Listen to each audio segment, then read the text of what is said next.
So imagine two bullets are fired together more than a mile apart, striking each other head-on at full speed.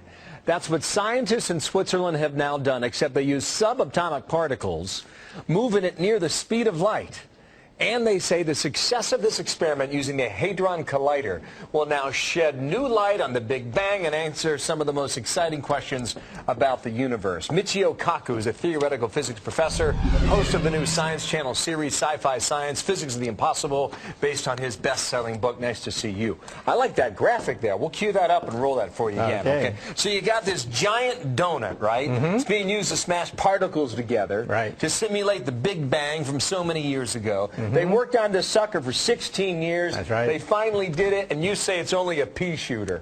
Compared to Mother Nature, right? Well, look, 10 billion euros, the work of over 5,000 physicists over 16 years, and the machine is finally operational. And I say, so it's a great what? Day. What does it do for us? Because we're going to unravel the secret of the Big Bang, where it came from, what happened before creation, what happened before Genesis chapter 1, verse 1, and also maybe even answer eternal questions like time. Is time travel possible? Are there other dimensions? Are there parallel universes? We can get hints, glimmers of these cosmic questions with this machine. So you think we can figure out what happened before the Big Bang? You think we can figure out whether or not time travel's possible because of what they're doing on the French-Swiss border? That's right. We're going to find not just particles. We're going to try to prove a theory called string theory, which is what I do for a living. String theory exists in 10, 11-dimensional hyperspace and other dimensions, and it actually says that maybe our universe was created by the collision of two other universes. And maybe our universe is a bubble of some sort, and there are other bubbles out there, other expanding and contracting bubbles. And what would these other bubbles mean to you? These are other universes where perhaps there could be other laws of physics. I mean, this is huge. Really? This is greater than the Copernican revolution, when we realize that there are stars and galaxies out there. We've been bringing you on for 3 years. You've never talked like this before. Well, this is what I do for a living. Some people think it's too hard to understand, but I think the average person can realize, hey, these are words you hear in Star Trek, right? These are concepts you hear, but no one ever works on these things. That's what the Large Hadron Collider So you're putting this up there with Sir Isaac Newton in gravity. You're putting that up there with Thomas Edison in electromagnetism. That's right. You're putting that up there with Albert Einstein and E equals MC squared, which led to nuclear power. Right. That's what you're writing about today in the Wall Street Journal. That's right. It's that significant? It's that big. We're talking about unifying all the forces of nature. There are 4 forces that make the world move. Each time a force was unraveled, it unleashed the Industrial Revolution, the Electric Revolution, and now the Nuclear Revolution. And now we have a super force that we're going to try to unravel, which created the universe. But what does that lead to?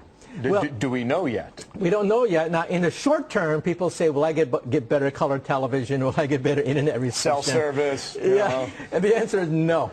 These are cosmic questions, questions that don't impinge directly on our lives. All right, now listen, I read your piece today in the Wall Street Journal. Well done, by the way, and I recommend it to viewers at home. You wrote about something in here that I never knew.